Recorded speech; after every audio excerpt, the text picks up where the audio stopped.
مفتی احمد یار خان نعیمی رحمۃ اللہ علیہ فرماتے ہیں کہ دل الٹنے کی جو ہے وہ 3 نشانیاں ہیں. اگر ہم میں سے کسی کے اندر وہ نشانی پائی جائے تو اس کو سمجھ لینا چاہیے کہ اللہ تبارک و تعالیٰ نے مجھ سے نیک اعمال کی توفیق چھین لی ہے. فرمایا جب دل بگڑ جاتا ہے تو اس کی پہلی نشانی یہ ہے کہ اطاعت میں لذت نہیں محسوس ہوتی. بندہ نماز ادا کر رہا ہوتا ہے، تلاوت قرآن بندہ کر رہا ہوتا ہے، لیکن بندے کو وہ لذت نصیب ہی نہیں ہوتی. نماز ایک عادت بن چکی ہوتی ہے کہ ہم نے 5 ٹائم نماز پڑھنی ہے، لیکن لذت نصیب نہیں ہوتی.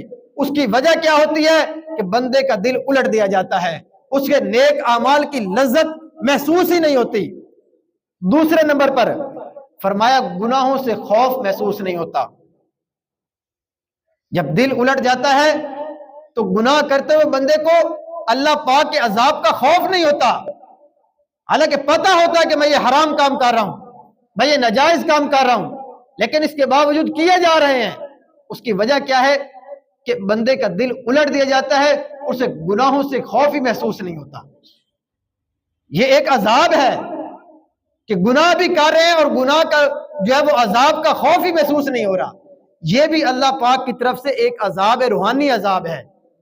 تیسرے نمبر پر فرمایا کسی کی موت سے عبرت حاصل نہ کرنا. یہ تیسری نشانی ہے دل الٹنے کی، دل کے بگڑنے کی، دل کے خراب ہونے کی. روحانی طور پر کہ بندہ اپنے سامنے جنازے دیکھ رہا ہے، دوسروں کی موت دیکھ رہا ہے، دوسروں کو جو ہے وہ فاتحہ میں بندہ جا رہا ہے، لیکن اس کو اپنی موت یاد نہیں آتی.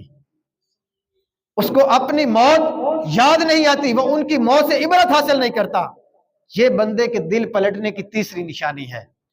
تو ہمیں اللہ پاک کی بارگاہ میں توبہ کرنی چاہیے کہ اللہ پاک ہم سے یہ جو توبہ کی توفیق چھین لی گئی ہے ہمیں واپس فرما دے.